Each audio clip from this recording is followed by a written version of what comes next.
So this is the Medical Amateur Radio Council of Grand Rounds on the Internet.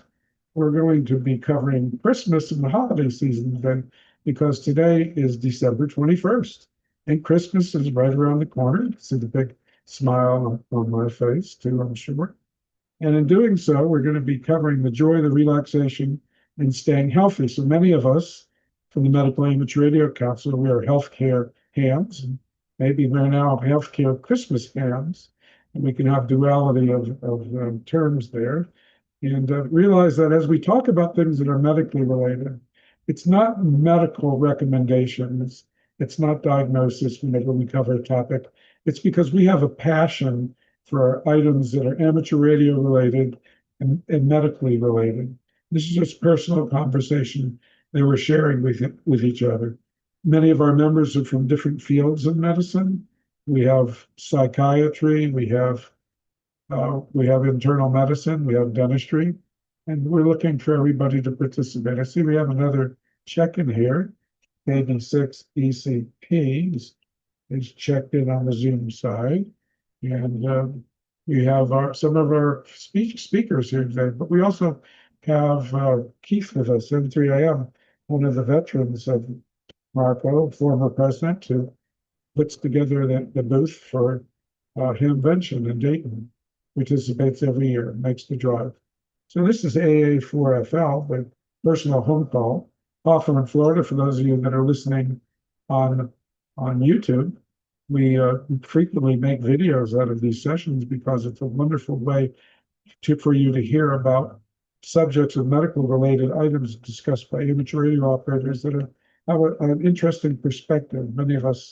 Many of them are Renaissance men. I don't know if I'm one, and Renaissance women, because we've had women presidents and women officers as well. So are we going to be talking about the glass being half full, glass being half empty? I mean, there's a lot of wonderful joy and celebration that goes on at Christmas. But we also have to be cognizant that it can be a difficult time for people. It can't be stress-worthy.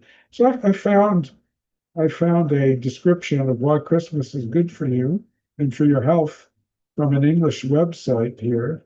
And I've listed the link if you go to healthcarehymns.org. It's the uknews.yahoo.com, why Christmas good health. And as you go into what this doctor, C. Woodbury, mentioned, and I'll paraphrase some of the most important points, but from the document, you can read the full article, or you can find it online, document being published on our website, of course, in the post section on the entry page. I mean, certainly food has a reputation for being both healthy and unhealthy, but there are healthy foods you can choose. There's plenty of seasonal vegetables, dried fruits, nutritious nuts, doing the rounds of all these gatherings. For example, Brazil nuts can be very healthy, extraordinarily high selenium content, and good for boosting thyroid health, immunity. Brussels sprouts are also very common, at least in the UK. I don't know if our famous green pea casserole took over here in the United States, but they have their own nutrients within them that are good for health. And we also have cranberries. Now, I don't know if they adulterate the cranberries and throw all kinds of sugar at them, but there are a lot of hidden benefits within cranberries. Hopefully, you also buy the dry raw cranberries and make some things other than the jellied sauces with them.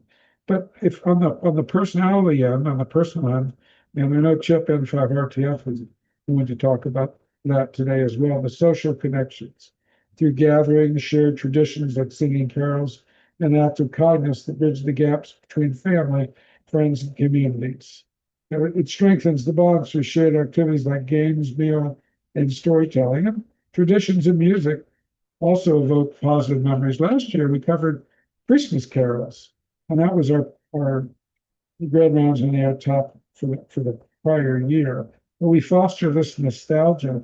Now, Chip N5RTF, I'm going to turn the mic over to you in just a second. So, Chip, you had mentioned to me at one time that the origins of these Christmas holidays, in terms of why we celebrate not Christmas but predate Christmas, the winter solstice holidays, I should say, predate Christmas and continue on to this day. Can you tell us a little bit about why this time of the year is so important for celebrating the N5RTF, Whiskey Bravo 5 Delta? Turn the mic to you.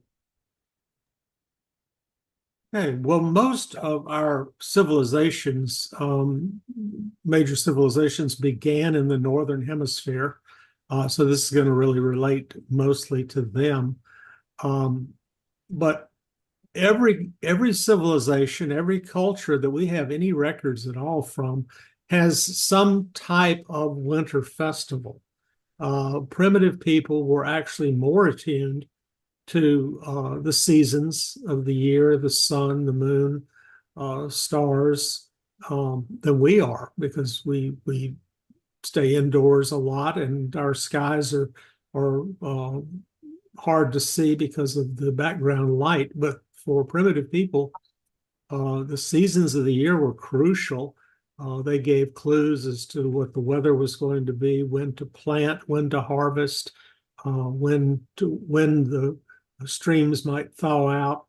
All of that information was crucial for their survival. But there was an instinctual fear every year as the days got shorter and shorter and shorter, and the sun got lower and lower in the sky. A fear that it would never come back. What if the sun just kept going and disappeared and never returned? And there are myths about that type of scenario, and people would have festivals, they would have celebrations when the sun turned around again and started coming back. So the solstice, which is today, in fact, it's about 20 minutes ago, I think, was officially the solstice for this year. So we're right on top of it. At this point, the sun starts getting higher in the sky, and the days start getting longer again. Even though winter lags behind by a couple of months in terms of temperatures and weather, we're already, closer to spring than we are to fall. So it's an important turnaround even for modern people. But if you look back through history, you will see that almost every civilization has had some kind of ceremony, large or small. Even the Aztecs had the days of the dead. They were very into calendars, but they had a 360-day year, and they couldn't reconcile that with the 365 or 366 days. So what they did is they just had 5 or 6 dead days at the end of the year that they didn't count, and they stayed inside because they thought that ghosts rule the earth, and you didn't want to get caught outside by a ghost. So they just for them, the days didn't exist. But every civilization has handled it differently. Northern Europe, again, went from the pagan tradition, Stonehenge and things like that, to the later Christian traditions, and blended them. The Roman Saturnalia was occurred right at the solstice, and each civilization had its own. And as religions gained in popularity and number of people and area that they covered, a lot of times they didn't try to stamp out the old festivals. They just got rid of the pagan gods and the symbols and converted it over to their own use. Most scholars believe that Jesus probably wasn't born on the winter solstice, because the shepherds were described as being out in their fields, and you would not have sheep out in the fields in the middle of winter. So anyway, I've talked a long time. This is N5RTF, back to net control. Yeah, thank you, Chip, N5RTF. Thank you for the wonderful input and this description discussion. We're going to pause for a second for ID and additional check-ins here. This is Whiskey Bravo 5 Delta, grand rounds in the air net for the Medical Amateur Radio Council. We hold it on 20 meter shortwave radio. every weekend at this time on Sunday mornings. And we look forward to all those that are listening on 20 meters or on Zoom to participate in the discussion today. Do we have anybody else that would like to check in on 20 meters? Make your call to Whiskey Bravo 5 Delta. Okay, no additional check-ins. Now we are operating out of Hawthorne, Florida. Transmissions are out of Hawthorne, Florida. And if you're hearing a Zoom audio feed through a licensed amateur third party, we are also coming out of Hawthorne, Florida. You may also be listening directly on 20 meters hybrid net here, following all the rules of the FCC. And thank you for being here and participating. And Chip, thank you for that introduction to the winter holidays. We have some more to discuss a little down the line too. Thank you for starting that conversation about the Christian choices of the dates. We'll continue that later. So charity and generosity, when done, increase feelings of purpose, self-esteem, and overall satisfaction. When you have that coupled with festive decor in the music, then we also have obviously positive health induced participation. As a neurologist, Munir M3PQ, would you like to say anything about that and how the brain responds when someone is generous and does charity? I'll turn the mic over to you, M3PQ. This is Whiskey Bravo 5 Delta. Yeah, thank you, Jay. This is Munir N3PQ. First of all, I thoroughly enjoyed Chip's presentation. Thank you, Chip. I remember reading some of that stuff before, um, but it's nice to bring it together like that. As far as the brain, two things. Gratitude does seem to have some positive effect on the brain. I think it might also be associated with a positive attitude, being grateful for something, savoring what we have, not dwelling on the things that are lacking. And it seems to me that people who are grateful, who express gratitude, seem to be happier to start with. I'm not sure. Um, uh, so there are some studies that show that an attitude of gratitude, so to speak, is good for the brain, is good for the soul, obviously. As far as generosity, of course, we do notice that people tend to be more generous around Christmas. That's natural. I would like to make two observations. First, I'm one of those people who would love to have Christmas music start as early as possible. It cheers me up.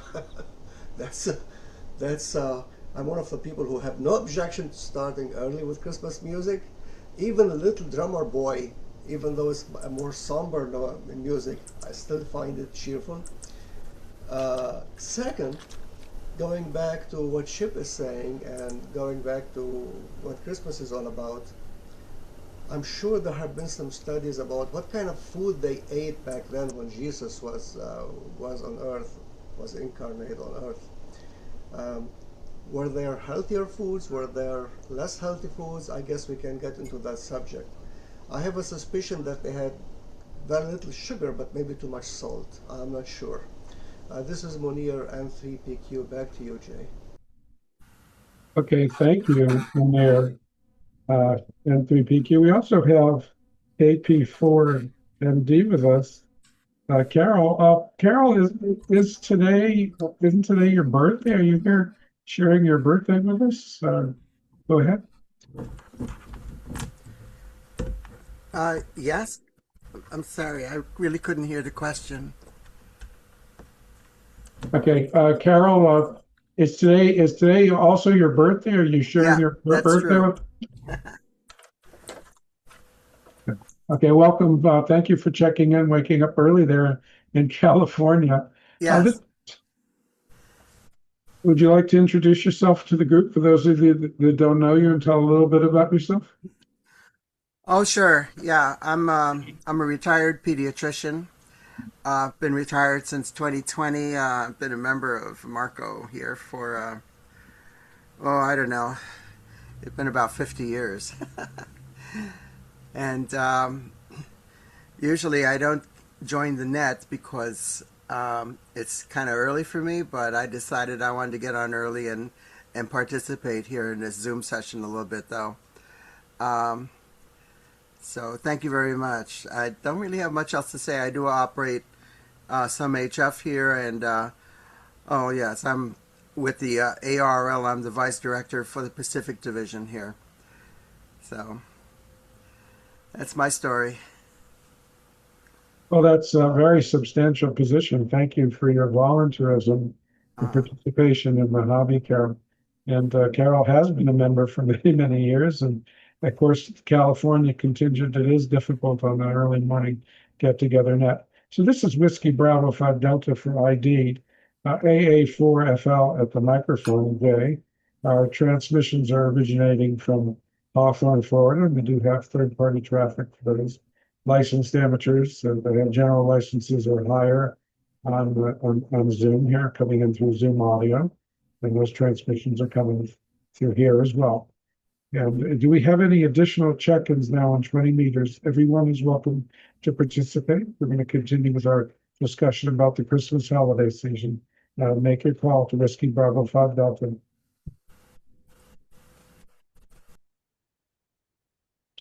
Okay, no additional at this time. I have a couple other participants here that I'd really like to hear from that have a lot of wisdom. And perhaps in a little while, we have some internists and some general docs here. We have Stuart, WA9ZPL. We have Andy, WJB. And we get into the next section of this discussion. I hope to hear from them and some of the things that their patients might have found stressful. But we're going to move on from the glass half full to the glass half empty, the people's outlook on the holidays. But engaging with the traditions that we just talked about in terms of music and feelings and generosity, we're mindful that the traditions focus on meaning over materialism. We do live in a very materialistic society, and sometimes we lose the true meaning of the season. And it can maximize the health benefits of Christmas when you're focusing on the actual holiday itself versus the commercial side, which can introduce stress as well. Talk about that, Sam. So we also get to value the presence of family and friends, dancing, going for walks, playing with children, staying active during the holidays. If we have time off from work. Certainly, I'd hope we do. I mean, some people have to work, and that brings a lot of enjoyment and health benefits as well. And some of the same neurological reasons I'm sure that Munir mentioned. We do have brains, and we are human beings, and we do have neurochemicals that activate, and those that favor relaxation and joy are associated with these positive aspects. So, what are the sources of stress during the Christmas season? I mean, it can bring a variety of stressors, including financial worries, family expectations, emotional fatigue. It can come with a busy year. It is at the end of that busy year, and we're all trying to finish up the year. And some of the more common sources of stress during the holiday season we'll cover. Obviously, financial strain. There's a cost of gifts, decorations, travel, meals, hosting events that can all create or worsen money worries for many individuals. And the pressures of commercialization that we just talked about, commercialism, advertising and store displays start earlier each year, just like Manera had mentioned the music. And the music's agreeable, it seems no matter how early it starts, but often before Thanksgiving. But if you're on a limited budget, you start seeing the store sales before Thanksgiving. It can add a little bit more pressure if you already have pressure, financial woes from that holiday with the cost of food right now. So the potential for stress is there. Not that there is, but the potential is there. What about the post-holiday financial impact? The reason for the season is the reason for the season, the commercial side, and for those of us that really go overboard, perhaps more than they can afford. Is there a post-holiday impact? I mean, is there buyer's remorse in that case, or the realization setting in? Disappointment, certainly the potential is there for that. What about the seasonal realization not meeting the personal expectations just in general, because the end of the year seems to be a time, and it's approaching rapidly at Christmas, and it can be a time of reflection. Even during the holidays, we're probably focusing on the holiday, but then we have to reflect on it. That also comes into the financial reflection and just the accomplishments. What if you missed getting together with a family member the entire year and didn't get that opportunity at Christmas for a particular reason? Is that going to be a source of angst? The family expectations. We all know that family members have high expectations for family harmony and celebration can lead to stress or anxiety. What if you really can't make that trip to California? You can't make the trip to India. I had one of my faculty members I work with was telling me she's not going to Uruguay for Christmas. I think she said they were making the airplane ticket is either $2,500 or $3,500 because that's peak season in the Southern Hemisphere. Let's say they're in beach season here. And that's something that came into account too. We'll talk a little bit about that later. Is Christmas different in the Southern Hemisphere than the Northern Hemisphere? What about all these stresses? Can they lead to mental health flare-up? Chip, M5RTF, I'll turn the mic over to you for a minute to talk from a psychiatric standpoint. Did you find during that time of the year that there were increased issues in your patient pool? Yeah, and that would be for a variety of reasons. The simplest is just Munir can comment on this, but just simple biochemical. Your brain through the pineal gland keeps track of day and night length, and if you as you gradually approach the darker months of the year, although we don't hibernate like bears and squirrels and stuff, some of those residual genes are there, and we do slow down, sleep more, eat more, gain weight, just like a bear would. And some of those symptoms are identical to what we describe as depression. We slow down and show less interest in things. And then in the springtime, supposedly the opposite. Now, if you push that to the extreme, you get what we call bipolar disorder, in which people become horribly depressed, often in the fall or winter time, and then get manic often in the springtime. Traveling across the equator can trigger an episode when somebody's thrown into a season that they're not prepared for. So you've got those purely medical things, and then the other part is, and you alluded to this, Jay, is expectations.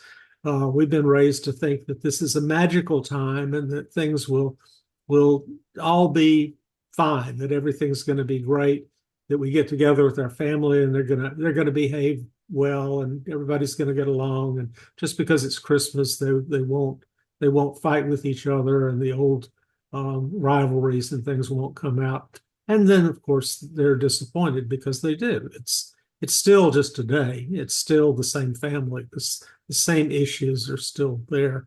And you can work very hard to try to keep things out, not talk about politics, not talk about money or things that trigger members of the family, but you can't always do it. And then you have some people that just plain have mental illness, and when they get back with their family and are reminded of traumatic things in the past, their illness can get much worse. It's not a coincidence. We read recently about a celebrity and his wife who were killed by their son who had schizophrenia after they left a Christmas party. That's not coincidental. So, really bad things can happen this time of year as well. So, N5RTF, back to net control.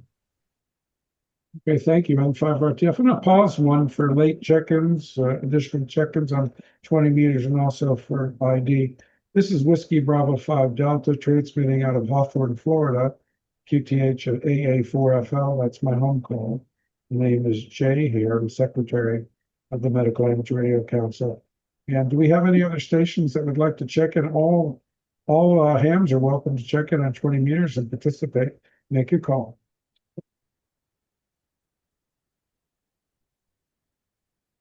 Okay, none additional at this time.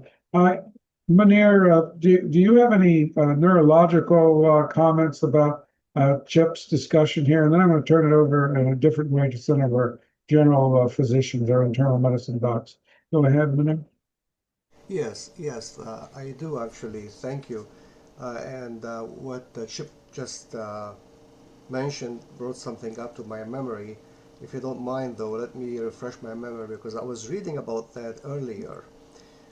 First of all, somebody did an experiment. I don't know the details yet, but it seems people who practice gratitude have even changes in their amygdala, which, as we know, is the fear center of the brain. Positive changes, for that matter. The effect on stress, it makes people more resilient when they practice gratitude. And as a matter of fact, some people think that it releases the so-called feel-good chemicals. And sorry, Chip, if I'm not using the proper terms here, but we're talking dopamine and serotonin. They reduce stress and generally make you feel better and healthier. Some people even say it improves cognitive performance, but actually I do have, that leads me to a question. Two questions. First of all, some people are more able to cope with stress, obviously, based on their background, their training, their life experiences. And the question that comes to mind, and I think Chip definitely alluded to that in some way, does Christmas and the season bring out the positive and the negative in some people? Like if somebody tends towards the positive, if you want to look at the balance at the scale, you know, positive, negative. And like in the example you mentioned about the killing, bring out the negative in some people. And also, is it more common to see these negative emotions, negative responses in people who are more socially isolated? I suspect it is. But that's what I have to say. This is N3PQ. Munir, back to you, Jay. Okay, thank you, N3PQ, Whiskey Bravo 5 Delta. Chip, do you have any follow-up comments to that? N5RTF, go ahead. Yeah, some of it is the fact that this time of year we're thrown together with people that other times we may deliberately or maybe even subconsciously avoid because we know that there's going to be stress, we know there's going to be conflict, and we just sort of stay away from them the rest of the year. But this time we feel obligated to get together, and maybe sometimes that's just not a good idea. We should probably encourage more people if they're having, you know, if they have a really bad feeling about something, you know, maybe they shouldn't go to the family Christmas this year. You know, they could certainly talk about it, you know, in counseling with a therapist. By the way, we've talked several times about expectations. A very wise psychiatrist pointed out to me one time that the secret to all successful psychotherapy is to get the patient to lower their expectations. And there's a lot of truth to that. N5RTF. Well, thank you, Chip. N5RTF, Whiskey Bravo 5 Delta. We involve the internal medicine docs in a minute here, but let's go on to a few of the other stressors. What if you're not a practicing Christian, or what if you are in your fellow from different branch of religion within the religion practices in a different way? What about boundaries? I mean, how do you celebrate the holiday season and adapt to other people's beliefs and celebrations? I mean, does that upset you if they do something different? And what about work, getting time off for the holidays? I mean, that's not always possible. People are vying for the same vacation spots in certain careers. Now, that can be quite stressful. What about the travel itself? Chip, in the past, we've talked about on our nets if someone has a psychiatric disorder, how travel can be very unsettling to them. And sometimes flying is just too quick of a change, and that a slow boat is superior to a fast transmission. But if you can't get together with your family for that particular reason, or the roadways are very crowded and that's stressful, the airports are extremely crowded, airplanes tickets can be expensive. There's weather considerations that can mess with your travel. It's premium time of cost for some travel as well. And all these can introduce some stress or have the potential to. And as Chip and Minair just mentioned, some people are better than handling stress than others. And that could also be a factor. What bothers one may not bother another. I know when I travel with my wife, we have different tolerances for interference with our travel plans. I'm not going to say who's the more flexible person, because I don't want to get in trouble. I think that infers enough. I'm already in trouble, since especially this is probably on YouTube. Disruption to your routine, changes in sleep, work schedules, daily structure can also destabilize mood and well-being. And Chip had mentioned, people that are bipolar, but wouldn't you get manic, or isn't the potential for having mania during all this Christmas holiday celebration in the commercial side? That'd be similar to having a crash on the other side, not necessarily being bipolar, but people with mood disorders that affect their well-being. We had talked about the Northern Hemisphere, and Chip in particular and FAVRTF had talked about being the shortest day of the year, all the darkness. Is there anyone here on 20 meters or on Zoom that has actually experienced Christmas in the southern hemisphere in Brazil or Australia, and would like to tell us some of the perception and difference as it pertains to this discussion? I'll make a list here on 20 meters. Is there anyone that would like to have that discussion on 20 meters and offer input? Make your call. Is there anyone on Zoom that would like to talk about the Southern Hemisphere and Christmas? Make your call. N4TSC, if you can copy me, Jay. Okay, I've got at least two, N4TSC and Boca Raton, Florida, and Stewart in the Chicago area, WA9ZPL. If there's anyone else, raise your hand. Okay, N4TSC, I'm going to turn the mic over to you here, Jerry. Okay, very good, Jay. This is N4TSC in Boca. I had the disconcerting experience of spending a year in the Southern Hemisphere. I was in Johannesburg, South Africa, and I thought that the differences that I was experiencing were cultural rather than influenced by the physiology of the pineal gland and how you perceive things south of the border. One of the things I noticed in Johannesburg is that there was less concentration and preparation for Christmas. Music that was available was perhaps only about a day or two prior to Christmas, and it was a day or two afterwards, and people didn't really pay a lot of attention to it. I'd never heard Irving Berlin's White Christmas because it had absolutely no impact at all south of the equator. Also, they didn't really spend an awful lot of time about New Year's. It was just something that was just like another day and a small celebration. So I thought it was a cultural difference rather than anything else. And I find it interesting to hear how we have the overlay of the explanation of cultural differences and physiological. And so it's something that I'll have to rethink and contemplate and review in my own mind. But anyway, that's the experience that I had being in South Africa at that time. And interestingly, I did make a short trip just prior to Christmas to Florida and spent a couple of weeks here and then went back to South Africa prior to Christmas. And so I did sort of have this kind of black and white experience of seeing how the people in South Africa responded to it and how the people in North America responded to it. And I just thought it was a cultural difference.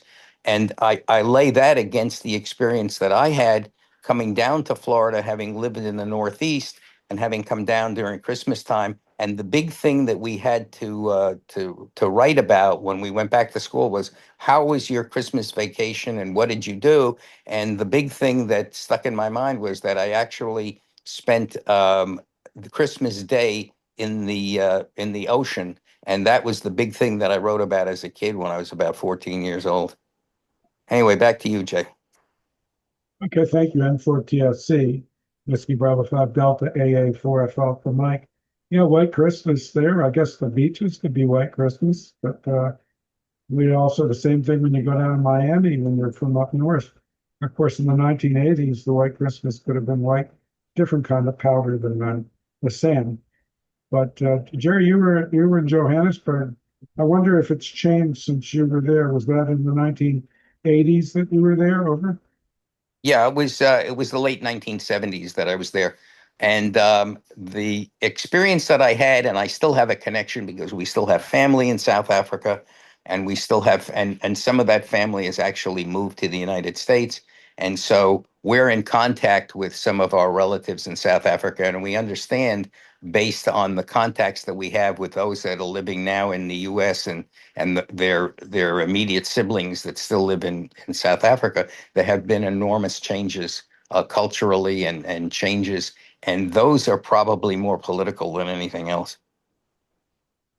QSL, thank you very much. For ID purposes, Whiskey Bravo 5 Delta, the Medical Amateur Radio Council, Grand Mounds Internet, which takes place every weekend at this time slot. Thank you for those of you that are parts on the air that are allowing us the fair use of the frequency. After all, we've been here for many, many years long before Pilgrim was in existence, but we do try to limit our use of the frequency and encourage those on Pilgrim to use it. A very popular amateur radio activity at this point. For those of you that are listening on a YouTube video about our topic, Parks on the Air is where amateur radio operators will go out into a park and activate it, get on the radio and talk to other people.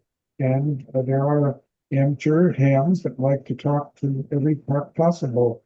I see Bill, KC9CS, just posted in a word for working, I believe it was all states, a park in every state in the United States. So also good for younger people, people that don't have great antenna systems. It's healthier to get out of the park than to sit behind your microphone at a desk. And amateur radio is a very vibrant hobby. It's not limited to any one aspect. People like to get on and talk around the world. Some people like to experiment with technology, might like to use satellites in space, might like to go in the parks, might just like to work with equipment, period. Emergency communications, just unlimited. It's up to the amateur radio operator how they choose. We do not have one frequency. It's not like an FM radio station where you're on 93.7 or whatever frequency. We have a whole realm of frequencies, a whole spectrum of frequencies to choose from. Ones are legally allotted to us, depending upon your class of license. And they're used in different manners, in different ways. Summits on the air are very popular. People going to the tops of mountains, getting out, getting exercise, getting physical activity, and putting the top of the mountain on and trying to talk to others that are on the tops of mountains. So again, very vibrant, modern hobby, not the old one that you see in these old videos. They're 30 and 40 years old. I'll give you an example. The students at the University of Florida built 3 satellites. These they call CubeSats because they're very small. Their last one went up in November, I think it was 2019, and it was parked on the side of the International Space Station, along with the University of Washington satellite, presence on a satellite. And after about 3 months in February, the following year, it got I believe it was February, we got a boost to a higher orbit. And so amateur radio operations include college activity, high school activity, base field activity, seniors activity, digital radio equipment, just goes on and on. Enough with my spiel about amateur radio. But getting back to and we're still talking about the Southern Hemisphere. Is there anyone here on Zoom that has any input on them? We'll turn it over. Actually, I know Stuart does, WA9ZPL. Go ahead, Stuart. Hi, are you able to hear me okay? QSL. So my wife and I returned to the Chicago area last week after having spent almost 3 weeks in Cambodia and Vietnam. We did a riverboat cruise down the Mekong River with frequent stops and shore excursions. So this area is in the Northern Hemisphere in the tropical zone. And they really don't get snow. Also, in this area, it seems as though almost everyone is Buddhist. There are some Christians, but folks are overwhelmingly Buddhist. In spite of this, Christmas was a really big deal when we were there earlier this month.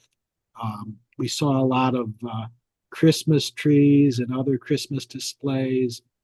The businesses had Christmas decorations, and they were selling a lot of Christmas-related items. We even visited a grammar school located in Cambodia.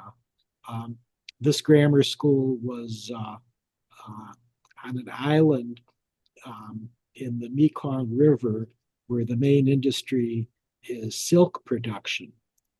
And we visited an elementary school where the language of instruction is Cambodian language with English taught as a second language. And the teaching of English there was something new just in the past year or two, that they didn't used to have an English teacher. In spite of that, the children were able to sing popular Christmas songs in the English language for us, and they were very much with the Christmas spirit.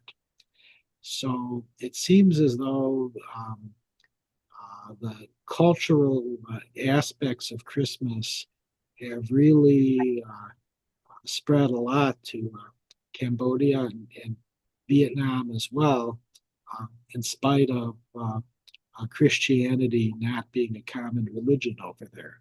Go ahead, Jay. Okay, thank you. WA9ZPL, Whiskey Bravo 5 Delta.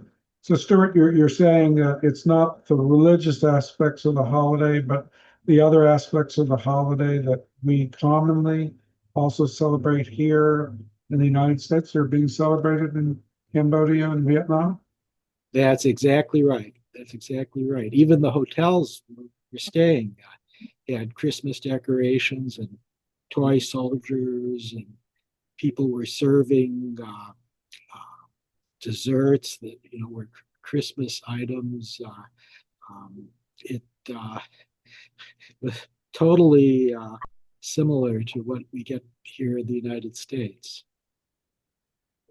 Thank you, Stuart. WA9ZPL, Whiskey Bravo 5 Delta for ID, Medical Amateur Radio Council, Grand Rounds in the Air transmissions, unless direct on 20 meters, are originating out of Hawthorne, Florida, through those with general licenses or higher than the FCC allowed third-party traffic.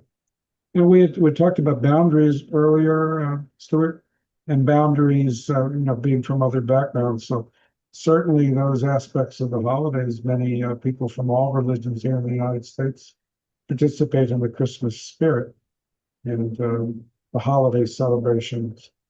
Personally, in my background's from a Jewish family, and I had guests from out of town, and we went to a winter wonderland, which last week at the World Equestrian Center in California, Florida, a very large equestrian center. And it was beautifully decorated for Christmas, and we felt very much in the holiday season spirit there. So yes, it's very joyful to us as well. I don't find that stressful. I mean, I'm sure there's some people that might, depending upon their religious background. I know there's some religions that don't celebrate holidays at all, that are here in the United States. And I really don't know the perspective of how they would perceive that if they were to, avoid those types of celebrations. But what about, excuse me for a second, What about loneliness and isolation? Particularly with seniors. And many people experience Christmas alone or feel disconnected even when they're surrounded by others. And that could be very stressful. I hope everyone here will make an effort to help an individual that might be in that situation. What about grief and anniversaries? People that have lost relatives in recent years. I mean, I know there's certainly wonderful memories to reconnect with, but if you have a friend or a family member that has had a loss that is still adjusting and not having those positive memories return, please facilitate that because it can be very painful during a season of togetherness. On the nutrition end, we talked about some of the foods. What about weight gain? I mean, unhealthy food. This is right near the New Year's. So if you put on all that weight during the holiday season and suffer the consequences if you don't restrain yourself, you just do that and wait for New Year's and make a New Year's resolution to see if there's a way out.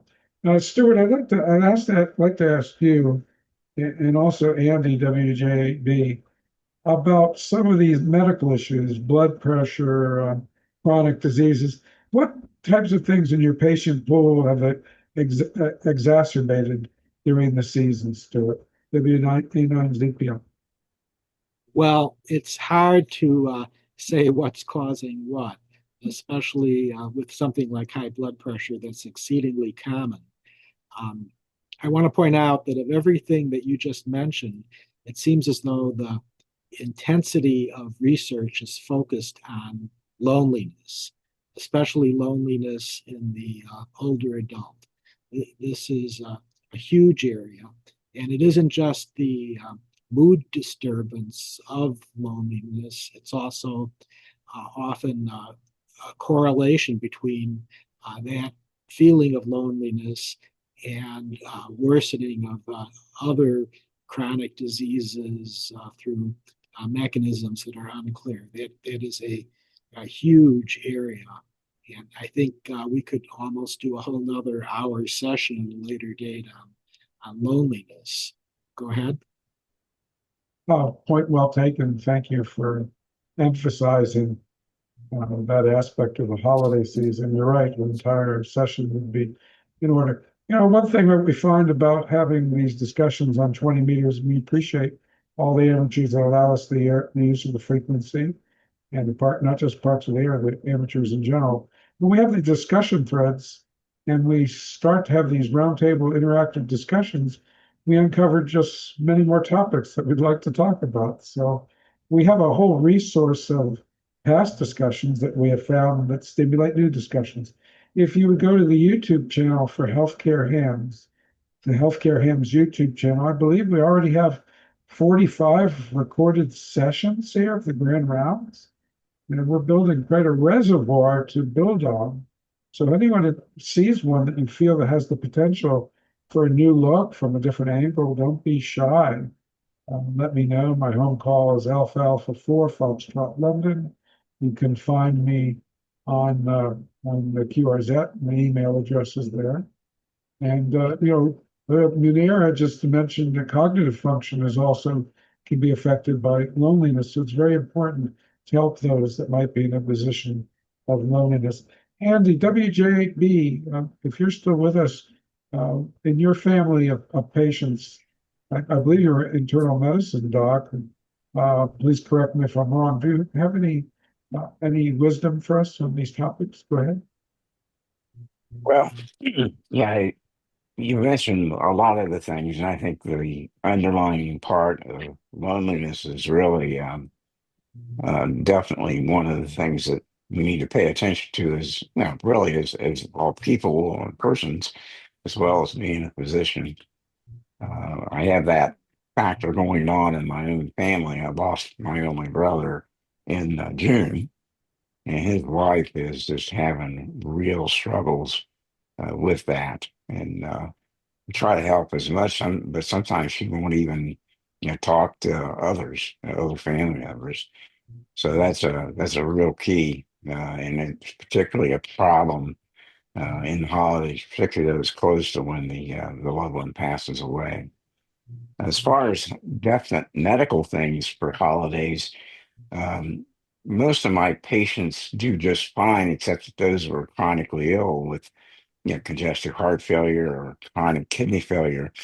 Sometimes will overdo salt or sodium and liquids and get themselves into problems.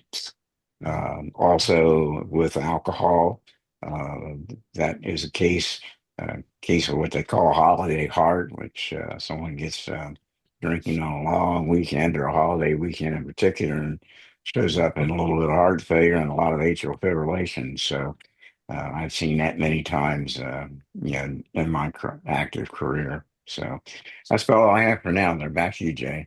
WJB. Okay, thank you, Andy, WJB. Carol, KP4 MD, if you're still with us, would you like to comment on stress that the parents might have perceived of your pediatric patients? Did it ever find its way into the office and your pool of patients? If you're still with us, Carol, go ahead. Yeah. First of all, I want to ask, are you hearing me okay? QSL, you sound great. Okay, yeah, I'm actually driving right now. Um, Gee whiz. I could say, well, here in California, I'm in the Sacramento area, and we've had 3 weeks of continuous fog, which has, I'm sure, had an impact, causing some seasonal affective disorder here. It's just dark, gloomy, foggy days for 3 whole weeks. And I'm just seeing that in the general population here. So it's quite a challenge.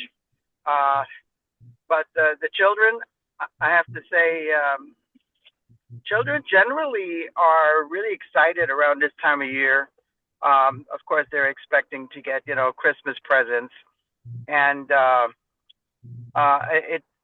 I think they're really distracted a lot by all of the glitz and the lights and all of the decorations, which is it's kind of good to lift up the spirits in the time of year when you're tempted to be, like you say, kind of depressed because of the darkness and the cold and the long nights. For parents, of course, I think a lot of the stress is going to be financial because in the end, they have to go out and buy these gifts and then have to deal with paying for them. Now we're in a especially difficult financial time with the way the economy is going, with the inflation and with the impact of tariffs on especially toys. The cost of toys is actually skyrocketed, and food, of course, too. So I don't know if that's anything specifically of help, but I can share that. Back over to you. Yeah, thank you, Carol. KP4 MD, Whiskey Bravo 5 Delta. And I imagine there's disproportional disparities in the United States, but depending upon where you live and region and what your background is, stage of life, for the stresses. And I can understand where families would have a very difficult time if you're in an area that's lost jobs. And there are areas all over the country, pockets where for example, in Hawthorne, where I practiced dentistry, we had a plywood plant. It was our primary employer. When we lost that employer, of course, the stress levels for everyone changed regardless of inflation or other aspects of the economy. If your income suddenly disappears or someone gets sick in your family, look at the stresses associated with having someone that can't work because of their health or because they have medical bills. Everything is cumulative.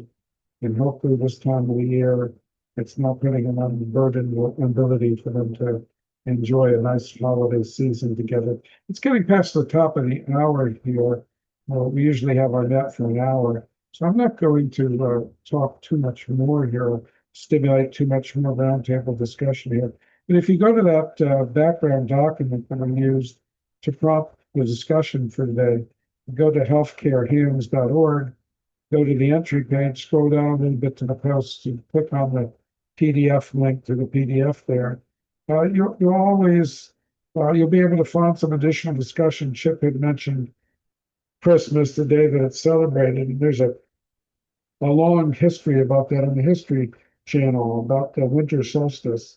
And if you go and read through that, there's also a part that talks about Christmas on a day other than December 25th. And that particular one, they mentioned the first official mention of December 25th as the holiday honoring Jesus' birthday appears in the Roman calendar from AD 336. So the question is, was he really born on that day? And they said probably not. And of course, Chip had mentioned the story about the presence of shepherds and the sheep suggesting a spring birth because it wasn't cold. You wouldn't be out in the cold with your shepherd.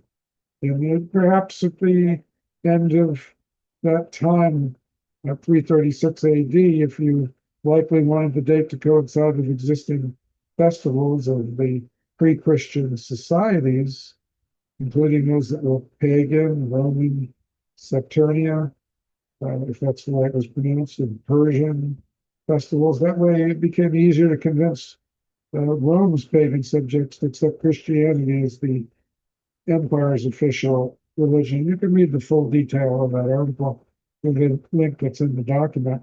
Also, the seasonal affective disorders are covered. And despite its cultural association with peace and joy, the Christmas season can act as a social stressor, triggering and exacerbating various fears or anxiety related orders. And there's some links to these particular research papers that are more scientifically based. Some of them are on PubMed, the impact of seasonality on mental health disorders, a narrative review and extension of the immunoseasonal theory. There's also a link to that. In addition, there's resources for those of you that know individuals that are having challenges of all the different stressors we talked about. The NIH has a holiday wellness guide. You can either Google that, the holiday resilience guide, it's actually called, NIH. And thriving during the holiday, how to prioritize your mental health being, that's the National Council. If you want to Google that, you may, or just find the link in that document there. Do we have any other comments before we close up here on it today? Make your call to Whiskey Bravo 5 Delta. Yeah, And 3 IM. Okay, we have Keith, M3IM, and we turn the mic over to you, Keith. Yeah, I was just wondering if there was any correlation between the problems we see at Christmas time with loneliness and depression and so forth had any relationship to the fact that the sun does not move in latitude or longitude or latitude for the next 3 days, the 22nd, 23rd, and 24th, and then starts to move again on the 25th. Is there anybody can comment about that? Do we have anybody that would like to address that on 20 meters? Make your call. Anyone on Zoom that would like to offer input on Keith's comment? I think the current theory is that it has to do with how much blue light is hitting your eyeballs rather than this other stuff with length of daylight, time of sunrise and sunset. Okay, WSWA9ZPL. Keith, M through M, it's a wonderful question. That's something that perhaps you can look into and offer that, and maybe that's a topic of conversation for next year. So, Keith, also as someone that was an emergency room physician, did you see that this time of the year were there certain emergencies that were more prevalent during the Christmas season? Turn it back over to you, Keith. M3IM, go ahead. I guess the most prevalent thing we saw in the emergency room at this time of year was a lot of depressed patients and a lot of attempted suicides and completed suicides that seemed to correlate with the early days just before Christmas when people started to realize that their life was different and they didn't want to continue, or they were markedly depressed and couldn't get over the depression. This is N3IM. Thank you, Keith, and thank you for that perspective from inside the emergency room. as we have many different specialists here within our ranks, you're getting a lot of wisdom for the general public here today on the variation of perceptions of some of these health-related issues. KC9CS, Bill, did you have a comment to make? Yeah, Jay, I had one comment, and it's probably unique to me, but at the start of each year, I usually go and see my cardiologist. And one of the things that he asks for is, laboratory labs, where I get my my lipid panel and my hemoglobin, A1C, and comes at a horrible time because it comes right after the holidays. And, excuse me, I get the anxiety of having to go to the lab knowing full well that both of those are going to be, inflated. And of course, I'm going to get the reprimand when I go in and see my cardiologist. So it does lend itself to a bit of anxiety, and in fact, for the past few weeks, I've already started to think about it because I've got that big roast in the oven. I've got pies and eggnog and bourbon and and fruitcakes, and it's a tough time of year to be drawing labs, for my cardiologist, but there's certainly some anxiety associated with it. Okay, I see you have your heart into the holiday season. I do. It's interesting you mentioned that, though, because if you had gone to the cardiologist, if you had not gone to the cardiologist, I would think you probably would have misbehaved even more. So in a way, do you think that it's a hidden benefit? Do you at least somehow less, are you a little subdued in your consumption? I don't think so. Yeah. I'll be honest with you. My wife, a few weeks ago, one of my favorite things is the fruitcakes from Claxton, Georgia, the Claxton fruitcakes. And, she came out and she got a package in the mail, and inside that package was 3 of the Claxton fruitcakes. And I thought, oh, no, because I know I'm the only one that really enjoys those. So it's all on me. Well, next time I know a school child that's selling Claxton fruitcakes for school in the upper Pinellas County, Florida area, I know which house I'm sending them to. Do we have any other comments I like the dark. on Zoom? N5RTF. Okay, N5RTF, turning the mic over to you, Chip. Yeah, two very quick comments. One, I found myself just wishing that we had thought to contact Hilton, PY2BBQ, for a read on Christmas in the Southern Hemisphere. He lives in Sao Paulo and could probably give us the information we're looking for. The other thing, talking about loneliness, a resource that we take for granted, but other people don't even know about, is ham radio. If you find yourself alone in the middle of the night sometime, there's always somebody somewhere on some band that you can talk to. And you say, well, you can do that with the internet. No, you can't. You're gonna get nothing but trolls and trash on the internet. It's and you're not going to make any new friends on your telephone. But ham radio, you can meet new people and find out all kinds of interesting things. And I've always found it interesting to have the radio on Christmas morning, because that anybody that's calling CQ on Christmas morning is all alone. And if you want to do somebody a favor this Christmas and you're not busy, answer some of those CQs, talk to these people. That's doing our hobby a favor and doing them a great favor as well. N5RTF. Or they got their radio for Christmas. Okay, Keith. If they're young, that's certainly a possibility, Keith. Okay, M3IM was planning on buying a new radio for Christmas. Is that true, Keith? No. We're satisfied with what we have now, but I'm at that age where more radios is not my future. Okay, I'm going to bring the Jay, Zoom. I have a comment first. Yeah, if you want this in the overall presentation, we can have personal discussion afterwards. Let me turn it over to N4TSC. Yeah, I would just say, if you think that there's an issue related to Christmas that is not cultural, just compare the winter solstice to the summer solstice. Yeah, I never had that thought. Good point. Anyway, I'm going to stop the recording now for our YouTube recording, and then we'll continue the conversation on a personal basis.